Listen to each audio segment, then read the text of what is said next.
What is up, YouTube? It's an evil unicorn here, and I'm back from the dead. If you haven't seen from my other videos or anything that I've said, but I quit playing Yu-Gi-Oh, and because Yu-Gi-Oh isn't played around here enough for me to keep wasting money and not getting to have fun with it. So I pitched in and I started playing this lovely game right here, Magic the Gathering. And as you guys can see, this video is about my deck profile for my vampire deck that I just recently built. It's a pretty nice little deck. It's not completely finished. I'm looking for 3 to a playset of Stormkirk Nobles and then 1 or 2 Olivias, because apparently nobody down here can open up an Olivia. So if you have any of those cards, please comment, send me a private message, ask if I've got anything you're looking for. Just do whatever you gotta do to figure out, because I need those cards to finish off this deck. But for right now, we're gonna start off with the basic lands, because I'm not using anything special yet. We're just using 8 swamps. These swamps right here are actually 7th edition foils, black border, and whatever that needle little symbol is right there, because my phone can't focus in on it. It's like ambush or ambition or something weird like that. I actually got those for $1.50 for all of them.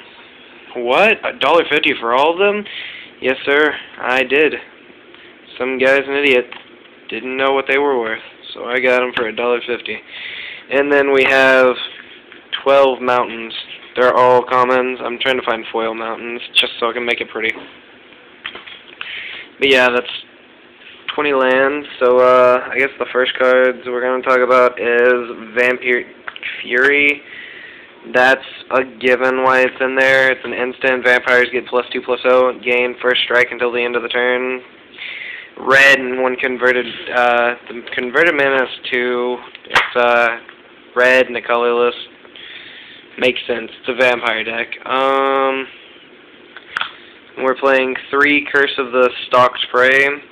If you don't know what this does, enchanted player. Whenever a creature deals combat damage to enchanted player, put a +1/+1 counter on that creature. So you don't equip this. You don't enchant yourself with this. You enchant your opponent, and then you attack them a whole bunch.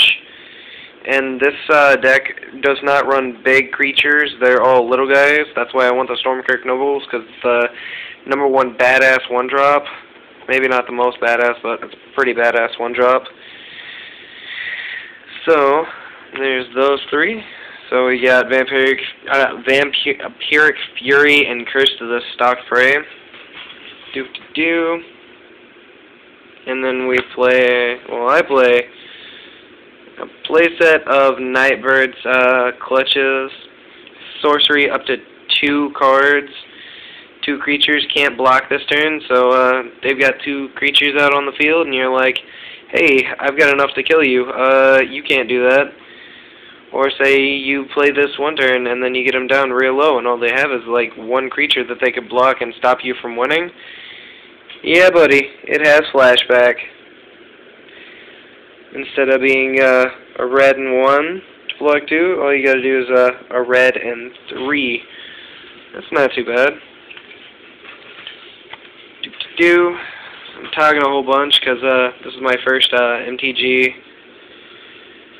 deck profile, but we're gonna keep going with this. And then I play a playset of Bump in the Night. Bump in the Night. 1 black, deals 3 damage, and since this is a red-black deck, it's decent. The flashback cost might be a little too much. I think the flashback cost should be like red and 3 colorless instead of red and 5 colorless.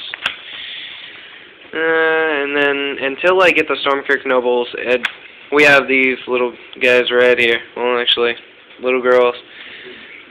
Reckless Waif. It's a 1-drop. It's red. +1/+1 flips into a 3/2. Hey, it's a pretty decent card. And this card, everybody loves this card just because it's awesome. Typhoid Rats. This is one of my favorite little guys that I played with at the pre-release and at the release of the set.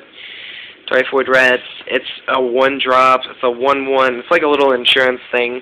They're going to attack you with this big monster, and they notice you have a Typhoid Rat. They're not going to attack with the big monster unless it has first strike. Or protection from black. Because this little guy right here is just going to make that big old monster go, eh. But yeah, I run 3 of those. Okay, some people don't understand why I run this guy, but I think it's a really good card. It might be a dollar card, but Skir's Dag High Priest. It's 1 black, 1 colorless. Has Morbid. You tap this and 2 other untapped creatures, and you put a 5/5 flying demon into play. I will tap 2 creatures plus this guy right here to get a 5/5 flying demon almost any day. Because by this time, either the attack stuff is over or you're not too worried about it, because if they kill something off, you're going to have a 5/5 flying demon to block whatever they're going to throw at you. If they haven't already attacked and killed something or blah blah blah. And then this card right here is a really good card. It's a 1 black, 2 colorless. It's a 3/1 life-linking vampire. She is a good card. I run 3 of her. Oh yeah, and this guy over here, High Priest, he's a 1/2. What can I say? Life link for 3. It's a good card. This card right here, Vampire Interloper. 2/1 for a black and 1. Flying, can't block. It's just a good little dropper for second turns. And then we have 3 of the Blood-Crazed Neonate. 1 red in the colorless Neonate attacks each turn if able. Whenever Neonate deals combat damage to a player, put a +1/+1 counter on it. So you drop this guy, well, this little lady right here. She's really scary looking, kind of evil. 2/1, swing, make it a 3/2. And then it goes up and up and up with all those boosters and everything. You won't have to really worry about not being able to swing and make damage contact. Let's see. Oh, and I run a playset of these. We're almost to the very end, guys. If you don't notice, a lot of these cards I either run a playset or almost a playset. I don't usually run 1s of cards unless it's just something like a Planeswalker or a sword that I don't have multiples of. But Rakish Air is 1 red and 2 colorless. Whenever a vampire you control deals combat damage to a player, put a +1/+1 on it. So all your vampires attack and stuff and deals damage. This guy gets bigger and bigger and bigger and bigger. So you got like 3 vampires plus this guy. Well, 2 of those guys go through. Hey, this guy's getting 2 counters on it, make it a 4/4. That's where it's at. Getting +1/+1 counters. They all add up after a while. And this is the last addition to the deck. Crossway Vampire. 2 red and 1 Crossway Vampire enters the battlefield. Target creature can't block. It's a 3/2. Makes them not able to block. So you're getting some free swinging this turn.